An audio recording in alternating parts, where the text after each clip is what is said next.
Yeah, this is it. I'm excited, man. How was your day today? How you been, man? Man, today was good. It was a real relaxed day around this way. Saturdays are like our busy days, getting the girls out, swimming, gymnastics. And so Sundays I normally just, listen to the word and just relax, just kind of get Yeah. our mind ready to get back going into the rest of the week. How about you guys? Yeah, man. Today was a very chill day for us as well. I can't even tell you the last time that this has happened, but we were both able to each take a nap today, which was great. You know what I'm saying? People don't it was understand if you incredible. don't got kids. Young kids, a nap is hard. And it's funny, you know what? I misspoke because I actually took a nap today. Yesterday, my wife took a nap. And then today I was like, see, once you get, you guys working up, maybe catch a second one. Like the first one, like, all right, who takes a nap? You rotate. But when you have two kids, you got to try to put both down at the same time. Yeah. So you can be able to go get that nap. So, yeah, I got one of those today. That was a long time coming. That's rare. I know exactly what you're saying. Man. It's like, yeah, you just feel pumped up, even if it's like a straight up hour or something, not even that long. You just need a little time to just, I'm like, okay, this was absolutely, this was much needed. For Bro, sure. I'm so excited to chat with you today because, just for everyone that's going to be listening to this, you and I had you on, I don't know how long ago it was, maybe about a year or so, maybe a little bit longer. Yep. And, we're both doing our thing on social media. We're sharing what we're doing. People kind of see what's going on. But you and I hadn't really connected just because we're in our lanes doing our thing for a while, right? Right. And at my parents' house the other day on last Wednesday, when I take my daughter there, and my mom just brought you up. And, as I told you on the phone, she brought you up because she talked about our interview. She talked about how good your book was, how it impacted her so much, right? That's and awesome. as soon as I hear that, I'm like, okay, this is powerful. And I know that I need to get that over to you immediately. I can't forget about this, I appreciate that, And so I brother. did that. And that was less than a week ago. That was this past Wednesday. And we both talked on the phone. And I wonder if I think my wife told me this morning that, so she is going to stop by just to kind of say hello. But she told me that when you talked to her on the phone in the car, when she came in the car that day when I was talking to you, she didn't know who you were. Right. I said, oh, this is Kourtney. So she knows you, of course. Right. But just on the voice, she was like, just going with the pleasantries and stuff. Hey, and then after, right. Like, who was that? I was like, Kourtney. Oh, wow. Okay. Yeah. My wife the same way, bro. She's you got to just, exactly. Yeah. You don't want to bring him in. Absolutely. So we were happy to connect with you, man. And so a lot of different areas I want to start with, I want to talk about today, but I want to kind of start with, I got the girl dad hat on. I see you both of us are girl dads, man. You don't have yours on, so I don't know. Where's your girl dad hat? I know. It's crazy. I seen this brand that was on Instagram. They had a dad gang hat. So I gotta get that hat. I don't know who that is, but it was dope. Like I gotta get some of that. Like just have your little dad swag, girl dad swag hat. Bro, so yeah, it's like check it out. It's something that and we'll talk about right now. We wear so proudly, right? It's such an honor. Facts. To be a father, to be blessed, this God-given gift, to have an opportunity to feel what this feels like to be a dad. And so let's talk a little bit about you. So you have two daughters. Yes. Talk to me about what being a dad is in your eyes. You can talk about anything you want. Like, what was the experience like when you first had your first, like, just kind of free form, whatever you want to kind of talk about. I want to hear just from you. Man. Look, I know, and it's crazy, and I appreciate you. One, just kind of go back and say thank you for giving me that call to give me that feedback. Similar to what you said, in our arena of being influencers, sometimes people will like and subscribe and follow you, but you don't really hear all the feedback. So you give me that feedback. It's definitely fuel in me to continue to keep going. And as I share with you, I just see you, like, you the motivation. I'm like, oh, he doing that? Okay, let me just add that to my game. So just want to send that love back to you as well. But in regards to my kids, I love my girls. Like, when I first had so we have a 3-year-old, her name is Kinsley. We have a 1-year-old, her name is Kendall. And I just remember like it was like yesterday when my wife like surprised me when I came home and she just had a onesie. And I just remember she put it on the bed. So when I'm like going in our guest bedroom and I just like was going in there from the gym, like switching out, and I'm like, what? And I looked at my wife and it was like, you're a dad or something, like some little saying is said on there, or you're my Yeah. world. And I looked at her, I'm like, stop playing, don't play. I was like, for real, don't play, because I'm gonna be too happy. And then she's like, Yeah. no, I'm serious. And it's like those tears of joy, man, and just the love. And I was just like, wow, like, because it was my, first time having a child, and just seeing my wife have, not one, but two of our girls.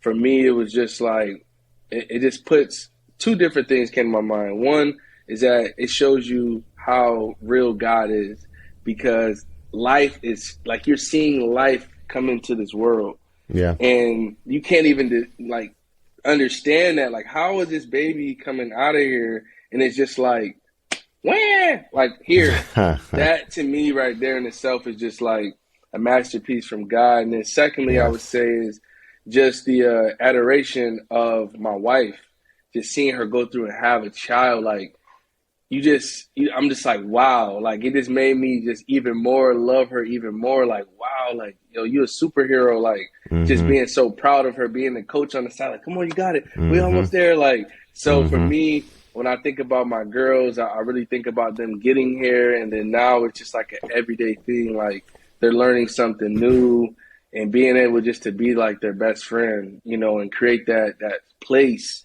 where fatherhood is important, so they can be able to come and talk with me about anything, any feelings, emotions, things that's on their mind. So I'm really trying my best to build that strong foundation right now with the girls. And similar to you, like, I have all these thoughts in my mind, like, about like just the future. And that's how I came up with the book, really, like, because I was just thinking like, okay, these are my like prized possessions, my girls.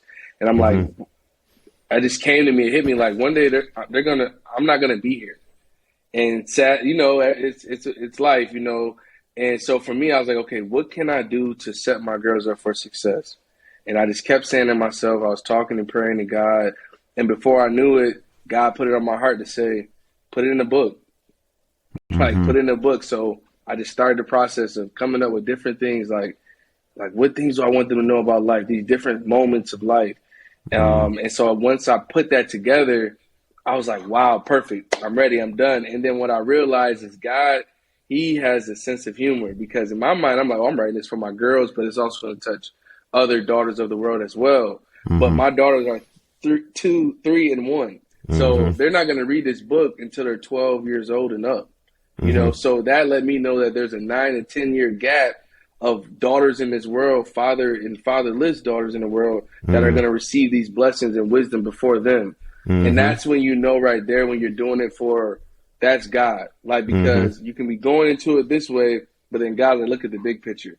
Like, there's some other daughters in the world that I want you to touch. So that just right there in a nutshell is like the love that I have for them, because it made me want to come up with something tangible for them to have, to take. Hold that this up again.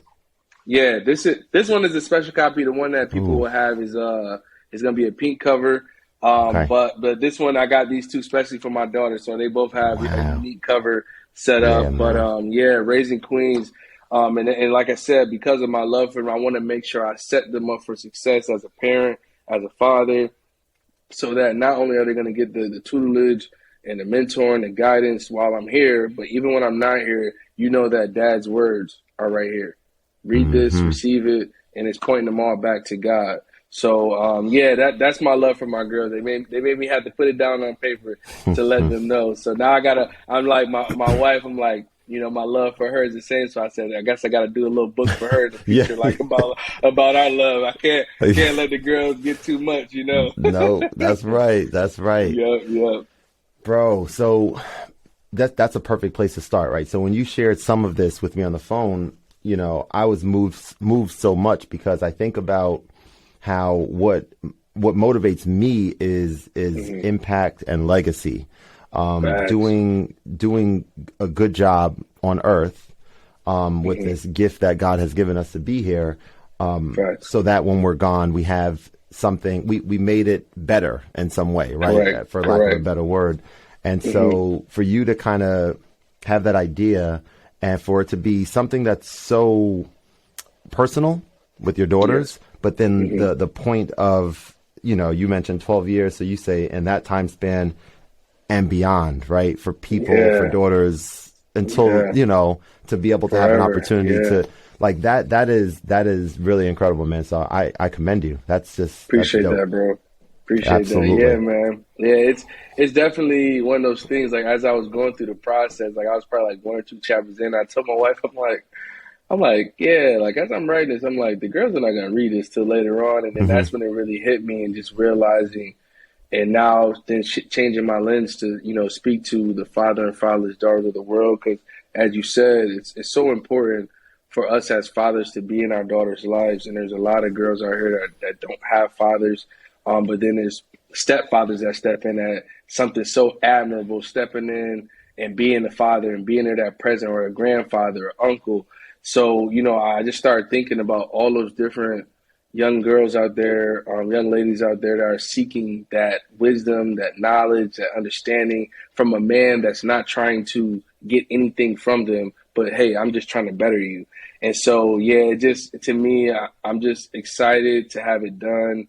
I'm already hearing great stuff from people and doing different other podcast interviews, and people are just like, wow, you know, I read this part and this did this part to me, and, you know, being a girl dad, this was a great resource. So just being able to hear that feedback, like you said, going back to the beginning, like being able to hear those things from people, that's the water, that's the fuel going back into my cup to say, all right, let's keep going. What's the next thing that you want me to do, God? And put me on top of it, and I'm here to do it.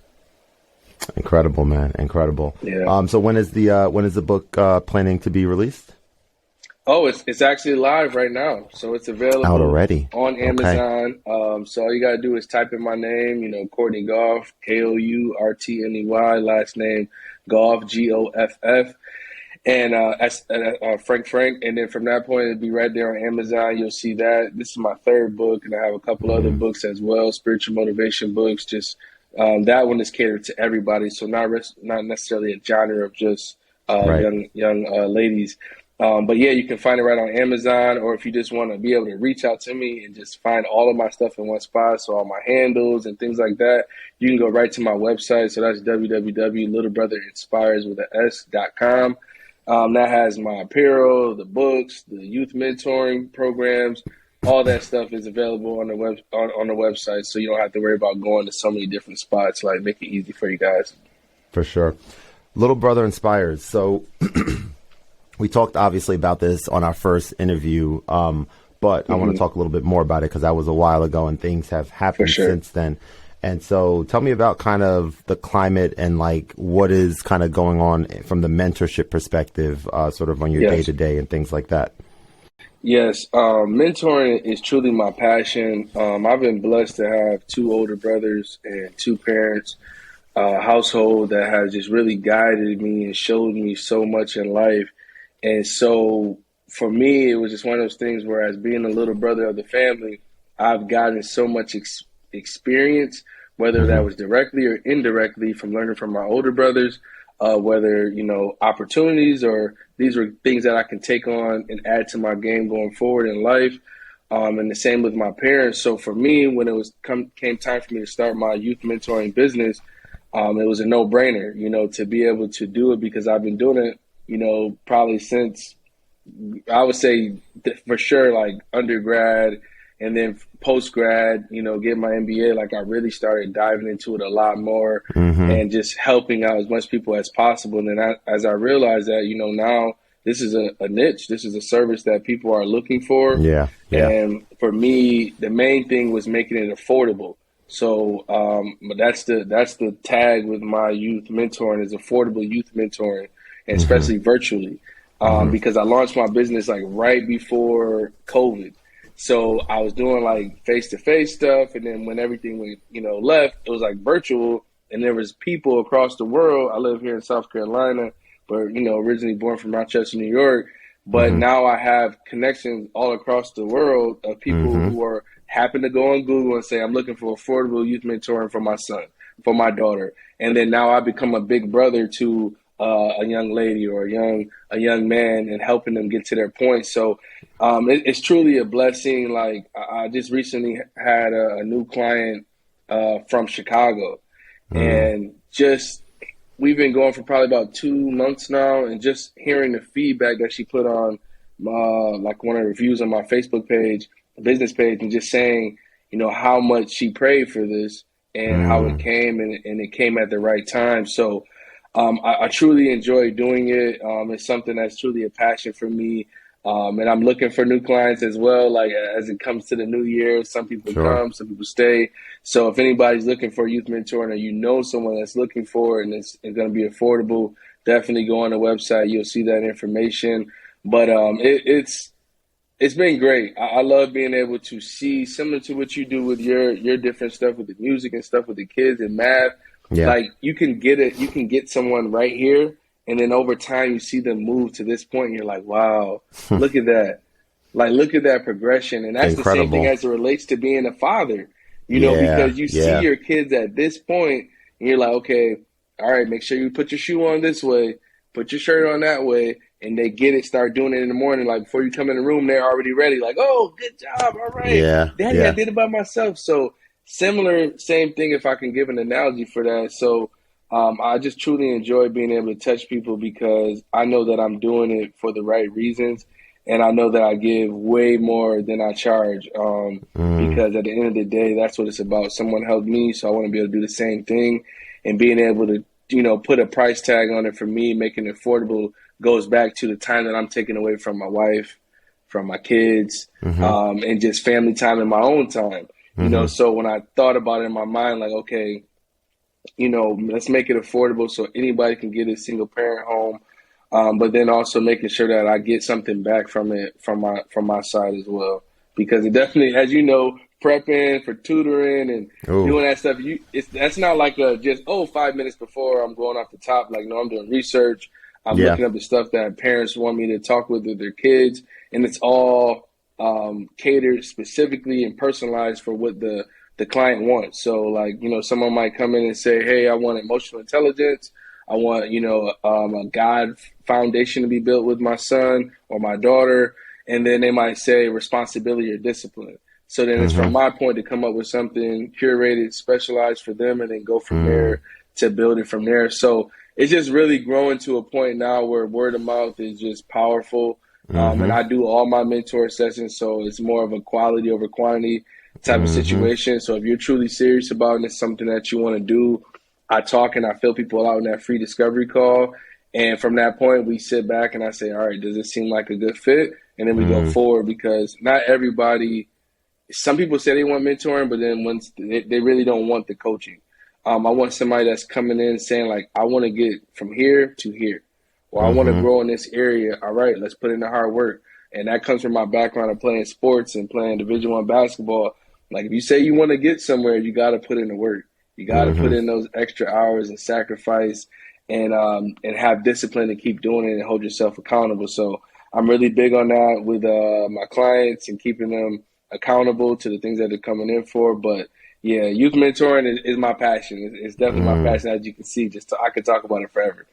Bro, I mean, you're glowing talking about it, right? It's something that you're passionate about. It's something that you know that you were put on this earth to do.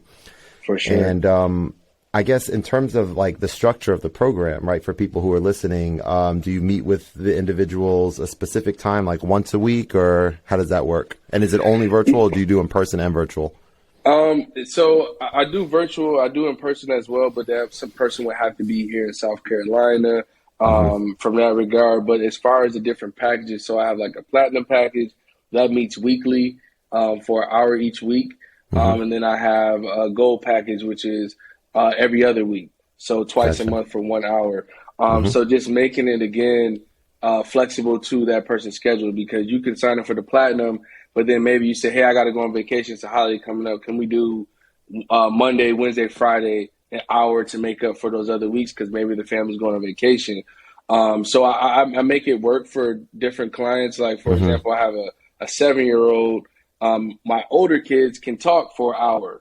But my younger one, he gave me feedback like, hey, Coach Kourtney, is there any way we could do 30-minute sessions? And I was like, yes, for sure. So now instead of doing the every week with an hour, we're doing 30, but now we're breaking it up. Maybe you might do Monday, 30 minutes. So then now you're still getting your 2-hour time for the membership that you signed up for. Or if you do every week, we can break it out where you speak maybe 30 minutes on Monday, 30 minutes on Friday.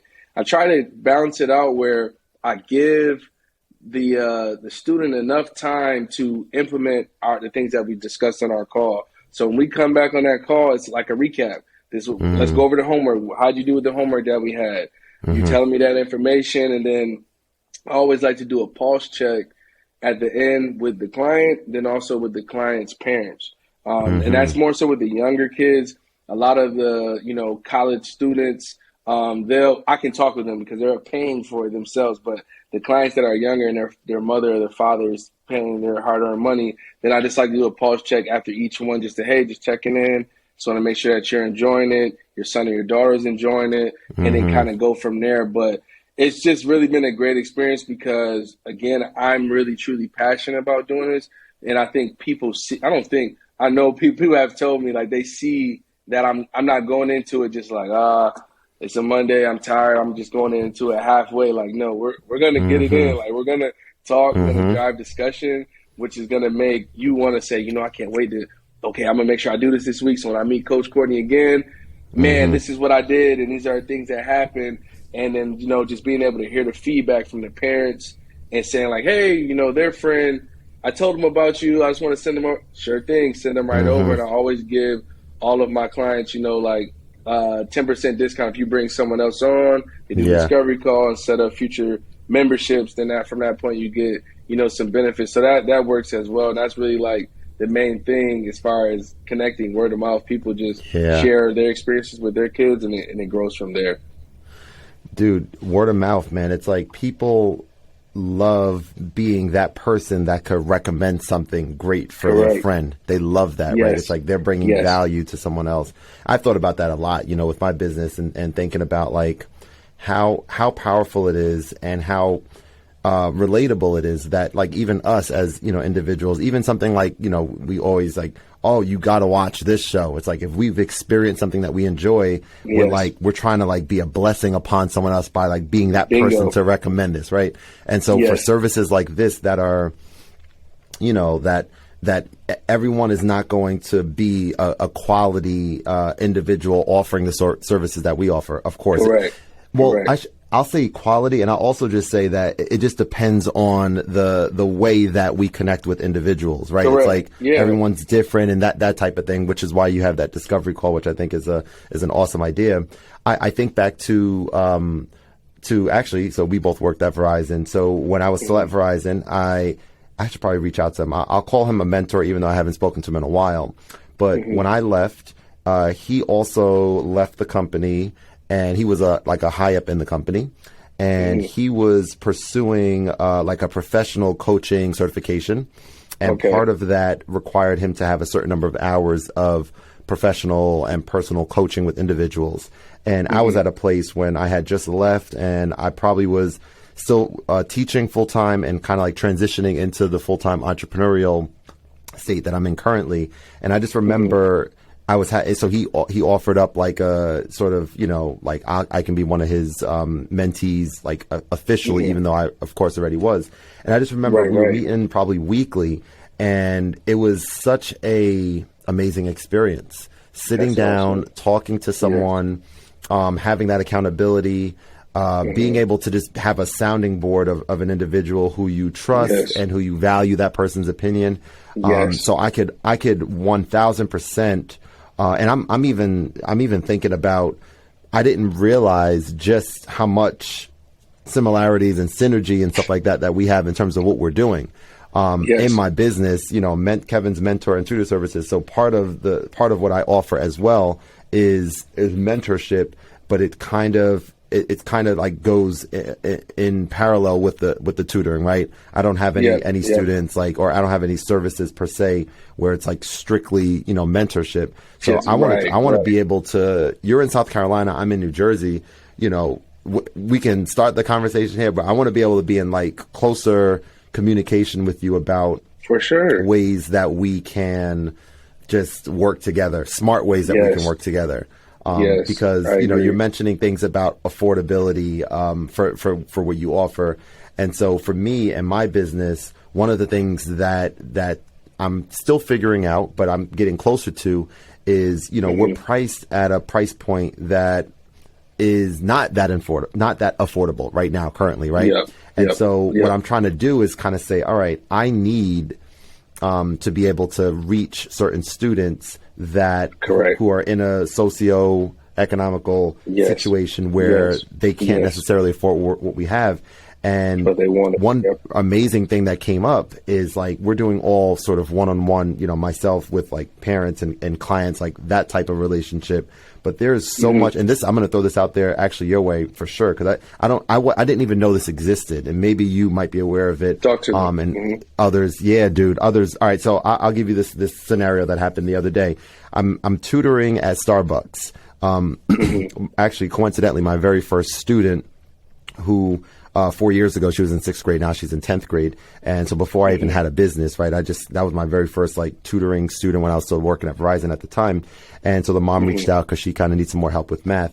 So I'm tutoring at Starbucks now in person, and a guy walks in, black guy, comes into Starbucks, sees me tutoring. So I'm black male, Asian girl, 10th grader, right? So he sees me tutoring her. And something stands out to him clearly, right? He sees it. He's like, okay, wow. I'm wearing a New York Yankees hat at the time. So he sparks up a quick conversation. He says, hey, you a Yankees fan? It's like, no, it's just gray. I'm actually a big Knicks fan, but I'm just wearing the hat for the way it looks, blah, blah, blah. And so we joke a little bit. Then I get back to tutoring, right? And it turns out, fast forward, after my session is over, he's sitting kind of next to me doing some work on his laptop. As I'm about to leave, he stops and introduces himself. So he's a principal at a local high school, right? And he asked me a question he said, just out of your from your expertise, why do you think so many of our black and brown young men and women are struggling so much in math? He mentioned that his school, I forget the percentage, but it was very low, either 7 or 16% of the students were able to pass this like fundamental math test, which is extraordinarily low, right? It's like basic level kind of thing. So we struck up a conversation. We're talking. I'm just being myself. I'm not even, you know how I am. Just talking, sharing about my daughter, showing a picture of my daughter, just talking about all different things and stuff with him. So, you know what I'm saying? Just being genuine. Regular. And so we ended up having a in-person meeting, him and I, at his school, because he mentioned, and this is kind of what I want to share with you, he mentioned that his school is part of this program where they're in such a struggling sort of category that the state has a budget that's associated with, in the Department of Education, going towards this school, and that school to use at your discretion. I believe the Board of Education is very much involved with where that money goes, along with some input from the principal and some others in the, in that department. But the long and short, when I mentioned to him about how I'm looking to reach other students in these areas, he's in one of these areas, and he said, financially, this is an opportunity that can work, because you could still, bring in what your asking price is essentially, and work with the type of students that you want to start bringing in as well. So I share that with you to say there's another avenue that for sure is out there, For sure. I've heard, and that's, I'm glad that we're having this conversation, because there's so much synergy. One of my other friends back from New York, he does like an academy, but this is more, he focuses on more things like alternatives for college. And he utilizes funding from different investors in the area, similar to that. So there's a lot of people who look like you and I that don't have those opportunities because they can't afford it. So then he raises the money to be able to help those of need. And I think if I could probably touch and elaborate on some of the reasons why a lot of black and brown young students are failing those classes, just from some of the things that I've seen in articles that I've read, in the inner city, there's so much, you're called to be an adult at a very young age. So if your parents are gone at work, or one parent is gone, or both parents are gone, and you're watching all of your siblings, you're the oldest, and you don't even, by the time you make food and you've been up all night and just even trying to be a kid, the time that you have to do your homework, you're doing life at 7 and 9 years old. And we're not even talking about all of the other impacts that are around these kids. That's one thing that I'm truly passionate about. Now, those are things that I thought about when coming up with my business and making it affordable youth mentoring, because If it's priced high, then you're pricing out a lot of people. But then I know that if it's priced at an affordable price, somebody might say, you know what, instead of me doing this for my kid, I'm going to put this money into it. Maybe the kid might not understand in the beginning, but as they continue to go, they'll see the value. They'll be able to look back at that and say, wow, thanks, Mom. Thanks, Dad, for that. So, no, I agree. That's definitely an arena that I'm trying to tap into for sure. So we can definitely connect on that, because anybody that has that type of funding, I would love to be able to get in and help. And I do a lot of all my stuff is one-on-one. Some people have told me about group sessions, but for me, I like that intimate vibe to be able to connect with the student, to see it and allow them to do that self-discovery with no one else around. So then now they're truly thinking and getting those mental skills, emotional skills. So when you're out on your own, no one's going to be there. You're not going to have your peer to your left or right to help you with a question or a situation. When you get to that crossroad, you got to be able to make that decision to say, this is what I should do or I shouldn't do, or maybe I need to take this back. Let me connect with somebody that can give me more advice. So I do the same as you, more intimate setting, but if it definitely an avenue opened up for that, and I definitely see that on the horizon for sure, because as I continue to keep doing it, word of mouth grows, it's going to be organic, just like how yours was. And he's seen your passion. Like, it's like, okay, this guy's in here giving her his all. I need this guy on my team with my students. And that's another principle that cares about the future of those kids. And again, that's why we all do it. We're doing this all together to help these kids of future generations, in efforts and hopes that they'll do the same thing to the next generation, follow them, to continue to help and continue that legacy of helping others get to that point where they want to get to, because we've both been blessed to see and experience so many things from a professional standpoint, personal standpoint, and even spiritual, to be able to help other people behind us or even on the side of us. So that's awesome, man. Just to hear that you had that experience, like that's big time. Yeah, I definitely appreciate that. And when you mention about one-on-one versus workshops, I'm thinking about sort of the essence of what it is that you're offering is kind of akin to, like, it's akin. I was going to think of another word. That's exactly where I want to go with. That's all good. Like your, therapy or counseling, right? When you're talking about having a student be able to connect with you and not have the factors of other people listening impede their ability for the self-discovery that you just mentioned, that's critically important versus the scenario of tutoring, like what I offer, and where, which I offer both, right? One-on-one and workshops.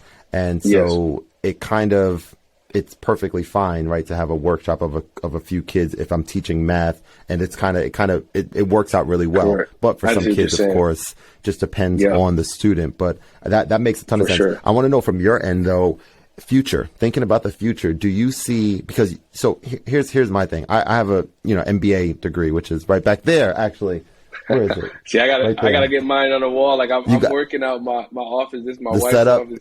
I got to get my setup right. You know what I mean? I'm still working on a couple things. I'm like, a couple jerseys up. You know what I mean? College unis, but no, masters. I got to get that frame for sure. I got absolutely, man. So it's something that specific school that I went to. I'm not even I don't know if people can see it or not, but it's Strayer University. Same here. Oh, you did go there too, right? I got my MBA from Verizon for the free. Yes, the same joint. That's right, exactly. Yes, okay. So we're in the same page boat there. So I'm thinking about like the MBA hat, and someone told me that, and it was very like eye opening. It was like your business, and this is somewhat true, but also it's not true, right? They basically say your business is not a business until you can be taken out of it and it can still be sustained. Until then, it's a hustle. It's interesting. I want to know your opinion, but first, I want to ask this question, and then I want to hear your opinion on that. Because you're so gifted at what you do, and you did you say thank you or no? Oh, yes, I thank you. Oh, you did? Okay, you're welcome. I didn't know I didn't want to just leave it, just let it hang there. You're welcome. No problem. Well, because you're so gifted at what you do, do you see a scenario that can make sense for your business in the future that allows you to be able to teach people the Kourtney way of mentorship and allow them to be able to be blessings upon students who are talking to them? I would say I'll probably do a flex version of that. So what I would see myself doing in the future, and that's one of the future books I'm going to be doing, like a big brother mentoring one-on-one. So showing people how to mentor and how to get the value out of it, not only for the client, but also yourself as well, the betterment of you and your growth and development. So for me, I would honestly say that I would offer that as like a workshop, to be able to say, hey, we're going to do a 2-day workshop. Like, that's what I would see in the future to do. But I didn't want to start doing so many different things. I'm like 2.5 years into my business, and I'm seeing the success with the one-on-one. So I figure as I continue to keep growing and evolving, then I'll start doing the workshops to be able to help other people who are doing the same thing, but to be more effective and utilize some of the tools and resources that I use.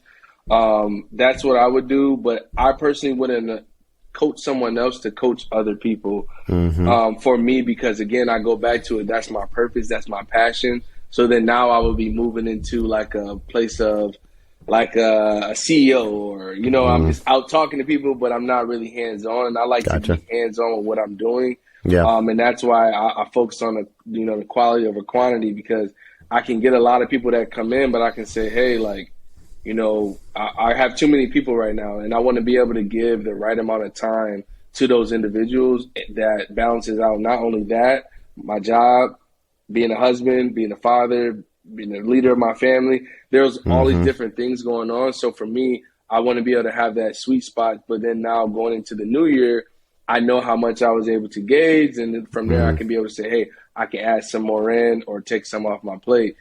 So for me, because I love doing it so much, I would say I want to still be in the trenches with doing it, but I would love to be able to do those workshops to mentor other mentors of, developing and growing in their own way. But to answer your other question, I agree with that for on many levels, because, we think of from an operation standpoint, working for Verizon and just your other professional knowledge. You think about a business, you want to be able to be in a place where your business is making money and you're asleep. But I think about that as far as other investments and things that I do from a revenue focused perspective. So the books. This is not right. This is not revenue focused, because if it was, then I would have my prices match where everybody in industry is. But for me, I want to be able to make that impact in these different people's lives, that they can look back up and when they have kids and go through different seasons of life and say, man, Coach Kourtney, I remember when, I met you in Tennessee, or I met you in New York, I met you in South Carolina, and we're able to have that relationship. I think it's bigger than that when it comes to my business. But as far as if I'm like looking into doing like real estate or things like that, I'm focused on the dollar. Like that's the bottom line. I want to make sure that my P&L is working the way it's supposed to be working and that we're going in the right direction. So that would be my answer. So I think that, to your point, I think the same way, that it's where it's right, but it's also wrong. And I don't know, what's your thoughts on that question that you threw at me, that second one, as far as thinking if it's, a true business or not, if you can be able to move yourself out of it and it can be ran without you. Well, I think that it's so important. I mean, you articulated it so well, because you're basically saying, like, you have different purposes for different things that you're doing, and you're explicit with it, right? Everything about your mentorship program is associated with the fact that you love doing it and the fact that you want to make as big an impact as possible. And in order to do that, you're very specific with, you mentioned it a few times, like quality over quantity. My thoughts are, so from my end, I have kind of two distinct different things that I'm focused on a week to week. One of them is K-Mats, and the other one is kind of my Khordmaster artist, branding, YouTube content, brand partnerships, all that stuff. And I enjoy both of them immensely. I think I was put on earth to do both, right? And there's a little overlap when it comes to certain aspects, but there's kind of like weeks that go by where I would be focused on one of the two, and typically the one that I'm most of the time focused a lot more on is the one that's a little bit more fun, which is the brand partnerships and getting gear. And I'm sitting in the studio, bro. If you've seen what I got going on, I mean, you see some of the stuff going on. I see you posted up. You got so much stuff, bro. You got all the gadgets and gadgets. Man. It's wild, man. It's wild. So it's an absolute blessing, right? And it's something that I'm really being thoughtful on, because I had another conversation just like this about a week ago with a fellow music tech YouTube personality who has a much bigger, let's say, sphere of influence than I have. He's been doing it for a few years longer, and I've watched his stuff, and I just knew that he had to be doing this full time based on the quality of his videos and how he conducts himself and everything. And at the end of the conversation, when we stopped filming. There's no film here. Stop recording. His wife is kind of like a business partner with him, so she was kind of sitting off camera. I didn't realize that, so she came in to introduce herself. And in talking to her, she was like, Sanjay, didn't even mention that he has a full-time job, and this what he's doing here on YouTube is nights and weekends. And just in that moment, it something happened in my mind where I'm just like, whoa. Okay, so what I need to be doing right now is, I was like so inspired, right? What I need to be doing is treating KMETs more like a full-time job, at least right now, as I'm still very much in the early stages, like ramping up and stuff. I have a few people. I have 3 other tutors right now, right? One of which is tutoring and doing a lot from the business ideation, social media, marketing, all that stuff.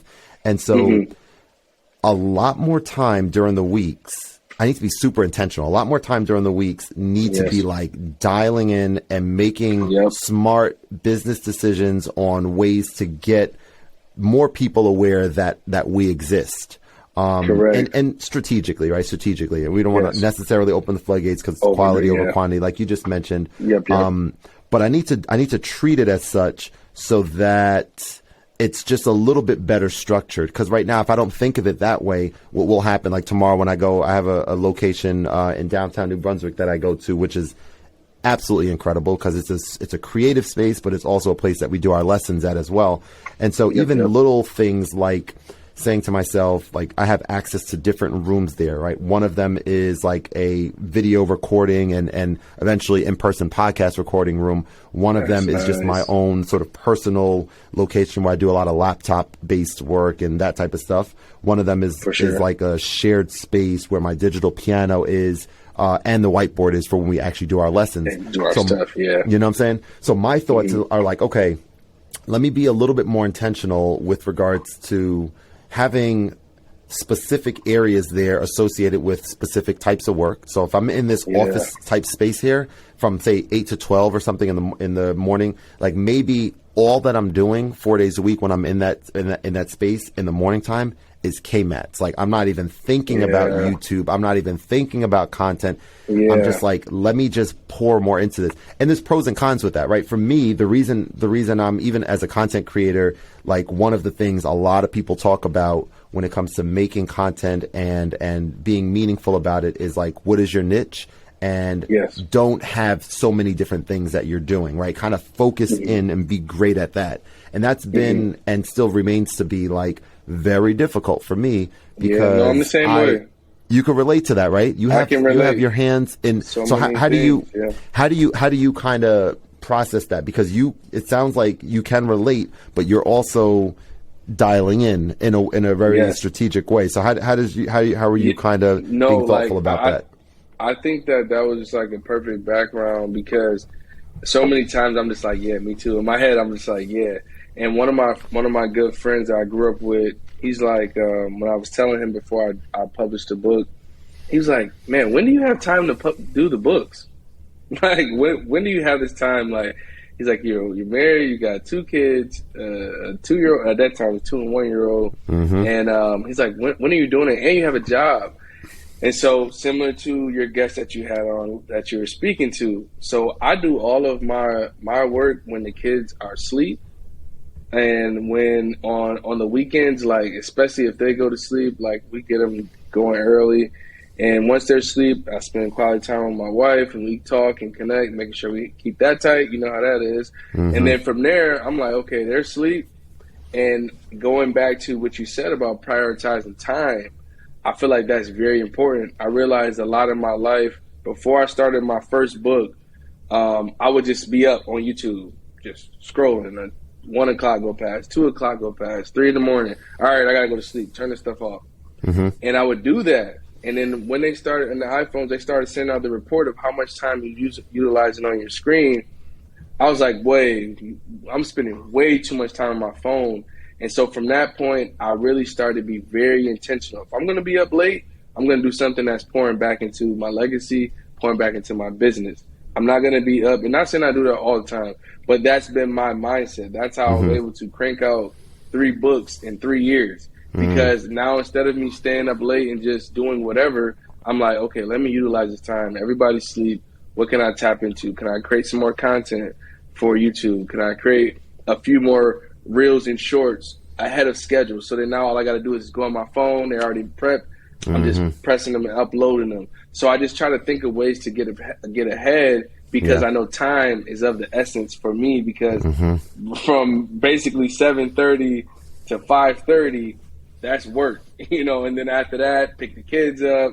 Now you got dinner time, so during the week it's really hard for me. So I relate to that very well. And for me, the biggest thing was just prioritizing time. And I seen one of your other videos talking about moving the apps off of your phone for social media. Yeah. And that right there was something that I heard this pastor talking about, removing the things that the distractions out of your life. And so he talked about where he removed notifications off of his social media applications. And so I was like, oh, okay, I can dig that. So I tried it, and I've been doing it ever since. And like in the beginning, I used to apologize. People like, hey, no, sorry, I just seen this. But I was like, no, I got to stop apologizing, because that's my time. I'm not in the app.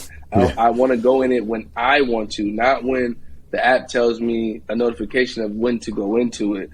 Because then now I'm not just doing this every 2 seconds, just picking up my phone. Like, no, I'll do it when it's right there, to be present where I am. So if I'm at an event with my wife, or I'm with my kids, watching them do something, I'm focused on that. But then when they're asleep and the weekends, like, especially once they go to sleep, I'm like, can stay up a little bit later, because I don't have to go to work the next day, and knock that stuff out. So I would say the biggest thing for me was truly prioritizing. And when I seen that on my phone about how much screen time and the breakout of just being on social media, I was like, yeah, I got to cut this out, because it's not bringing me back any value. What you talked about in your video, it's putting you in a consumer mindset rather than creating that content, and to have other people and getting the endorsements, advertising, and things like that. So, yeah, no, I agree with you so much on that. It has been something that I've been constantly working on. But once I know how to channel it, that's how I'm able to say, okay, a few months ago, I was like, okay, I'm going to do this book. And then boom, now it's there. Second book, the third book, I'm able to understand how I can channel that time to say, okay, I'm going to do 30 minutes on a weekend, or hour, or 30 minutes each day. Saturday, I'm going to spend 30 minutes writing, see how many chapters I get. Sunday, do the same thing. And then the days during the week, if I'm up late, let's keep writing. So just always looking for those different opportunities, because it's going to get to the point that you're saying, we're meeting with that principal, where foundations are going to say, hey, Kev, we want you to come in and we want to do a 5-year relationship deal with you. So then now that's your bread and butter. You don't got to worry about finding time, because that's going to be your job. You're 9 to 5, you're 8 to 12. So we're doing it to get to that point where somebody's going to come and say, hey, I like what you're doing, and I want you to scale it out, and I'm going to pay you, for it. So that's the foundation I'm building right now. But again, it goes back to prioritizing the time, for sure. That's dope, man. So I'm going to ask one more question, and then maybe a couple of rapid fire questions, like fun ones. Okay. Not to say anything that we weren't talking about wasn't fun, but this is more of a serious conversation, but fun for us because we're talking the same language, you know. Exactly. And hopefully, exactly. you know, for our audience as well. So when we're both doing something that we love, right? We kind of got that. That's definitely, you know, evident. And so when we're doing something that we love to do, sometimes, like when work doesn't feel like work for our businesses, sometimes it kind of, we pour into it, and sometimes it's hard to find the balance. You talked about how important it is with our significant other to make sure that we're keeping that relationship strong, because that's at the top of the list, right? Towards the top of the list in terms of our relationship with God is right there as well. And just I guess we can say our family, but in this case, our wife and our daughters. So like, I'm wondering, how has that been for you in order to find the balance to make sure that too much time isn't being put into one area where another important area is being, you know, missed out on, whether that's, you know, family stuff or whether that's our relationship with Christ and getting into the Word and that type of stuff. Have you had to work on figuring out that balance explicitly? I would say for me, I learned it early on when we first got married, because you know how professionally, like I'm like I got goals and things I want to accomplish, so I've always had that go-getter mentality. And you know, we've moved around a few times, you know, for my professional career. And so early on, when I was like trying to get this first opportunity, and I didn't realize that I was leaving my wife out of those discussions, because I was, you know, networking, talking to people, and they're like, "Hey, Kourtney, I think it'd be great." Over here, I remember like it was yesterday, it was like an opportunity in like, I think Charlotte or something. And I was stoked. I'm like, yeah, that's what I want to do. I'm like pretty much already telling the guy like, yeah, I'm going to take this opportunity. But I had never really talked with my wife, because I'm assuming, instead of communicating with her, hey, this is what I'm going to do, not realizing that that's going to change her as well, because when I go, she goes, you know, and vice versa. If she goes for opportunity, I'm going as well. We're a team. And so what I learned during that time was, when I realized that that was something that made her upset, we had a conversation. And she said, you know, I don't mind you doing it. I fully support you, but I want you to communicate, involve me in the decision making. So now going forward, I'm like hyper conscious of that. So even with doing today, doing a podcast with you, like, you know, I had a podcast earlier today, but the things I wanted to do as a husband, and again, because my life is centered around God, I need to be serving my wife. So for me, I was like, okay, if I know I have a podcast at this time and another one at this time, what things can I do to take off my wife's plate to make it not seem that I've been going away from her for 2 hours? So, okay, let me make dinner. You know, let me make dinner so you don't got to worry about the kids from a dinner standpoint. You can be able to, you guys can eat. We can eat as a family, eat a little bit early to accommodate me not being there during our normal time. And then now earlier, you know, when I talked with the other guy before we planned the time, I said, hey, I like to do it around like 12:31, because I know my kids take their nap around that time. So in my mind, I'm like, okay, if they take their nap, they're going to be asleep for probably about an hour, hour and a half. So then that means that's time where I'm doing a podcast episode, my wife is able to relax, and the kids are already down. So I say all those examples, and those are real life discussions that we had this week and last week about these two things that I want to do from my business. But I prepare for those things because I learned early on in our marriage. And for me, being a man of God, I want to prioritize my wife and her feelings, how she feels, because at the end of the day, this business could be gone tomorrow, but my wife is going to still be here. I need my teammate. I need my backbone. I need my rib. So at the end of the day, I have to have that rapport with her to be like, what's more important? And for me, and that's why it goes back to, again, my business, quality over quantity. Like I said, I might be able to assess it like at the end of this year, and I have a couple people that's on the bench that say, hey, I want to do mentoring when you have an open slot. So then now I can be able to sit back and say, okay, this is the beginning of the year. What vacations do we have set out? What extracurricular activities we want to put the girls in? So then now I can really look at it and say, okay, I can take maybe 10 or 12 people this year. You know, because probably I can do more. I know I can, but again, it's about quality. I want to be able to give my clients, my students, the best of the best. I don't want it to be where I'm just chasing a dollar, So for me, that was how I got my balance early on in our marriage. And I appreciate my wife so much, and I even told her after the first call I heard today, just how much I appreciate her because she makes it easy for me and she supports me. She doesn't make it seem like, oh, you're doing something again. It's like she's like that person. You know how it is. You get done having a good interview or a good hooray for the day. It's like you get in bed like, yeah, babe, you know what happened today? Like, man, this happened. And it's like, that's your road dog. So, yeah, man, that's how I find that balance. It happened early on, but for me, just being conscious of the things that I'm doing and make sure I'm involving her with over communicating what's on my mind, so I'm not assuming that she knows what I'm thinking. So that's the balance for me. I love it. Being very, very thoughtful and intentional about it. I love that. All right. Well, thank you for that. I'm going to ask you a couple of rapid fire questions. Okay. Number 1, name a show that you love. Ooh, okay. So this like current show, or this is like it could just be either. All time? It could be either. So if I had to say, first show that comes to my mind is gonna be Martin. Like that's my go-to. I know that by heart.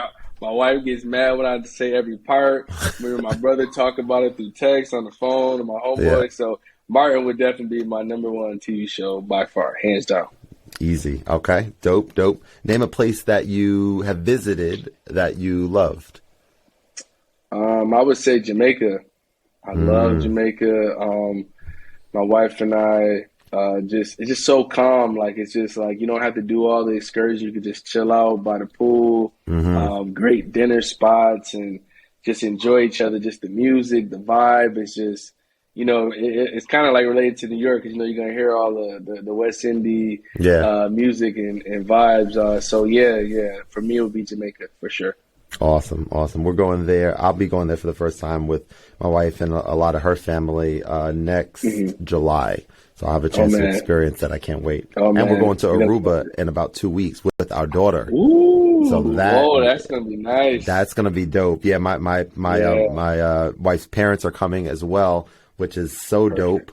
To have them there, for help and also it's going to be dope. There's like a lot of awesome. Like we were just going through this list. Like it's such a different approach, leading up into the actual date.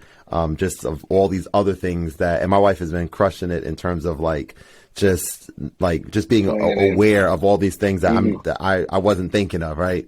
We got to get these ticket things for the flight for Kayla, and I'm like, that's a good idea. We got to get a travel stroll, like all these things. So it's all these things. She's in mom mode for sure. But we're excited for that. It's gonna be a good time for sure. That's gonna be good. That's gonna be real good. Yeah. All right, and then last question. I've asked this a lot on my old. Matter of fact, I may have asked you before. I didn't go back, but whether I did or did not, I'm gonna ask it again. Dream concert. 5 artists. Yeah. Did I ask this before? Do you remember? You did ask me before. And that was a great question because you caught me off guard, but now I'm prepared for it. There we go. If I had to say top 5 artists, I would say Tasha Cobbs, Fred Hammond,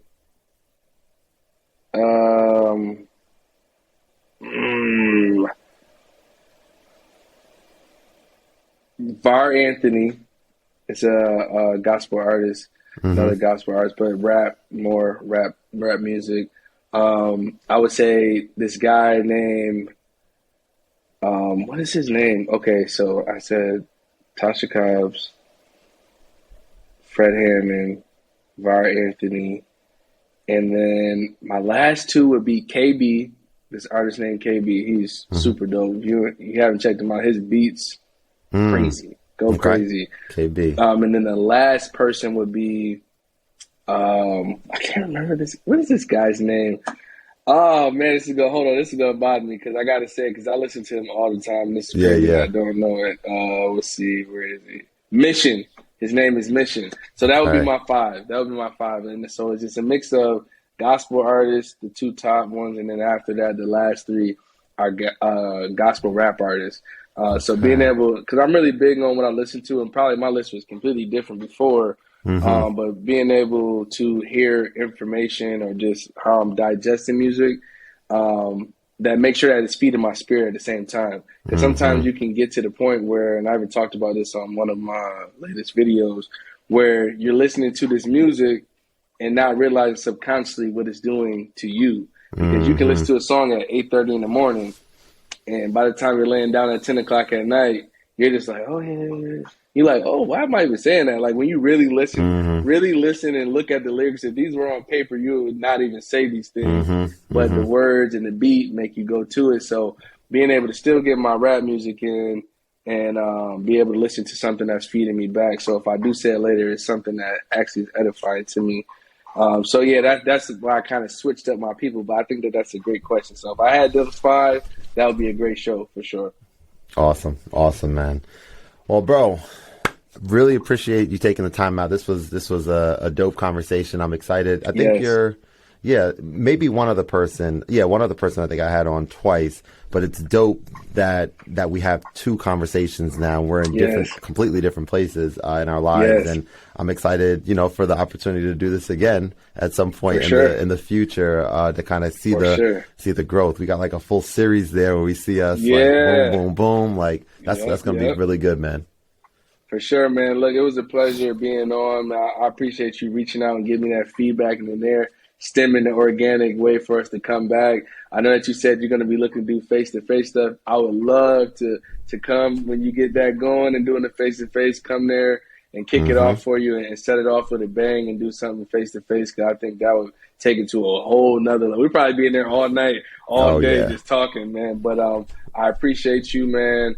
Congratulations to you and your wife on your new addition to the family. Welcome to the Girl Dad Club. As always, man, if there's ever anything that I can do from being a girl dad and a little bit of seasoning the game, holla at me, man. I'm always here, man. We're here to support each other. Always. Love it, man. Appreciate you, bro. Have a great rest of your night, and I'll see you next time. All right. Peace.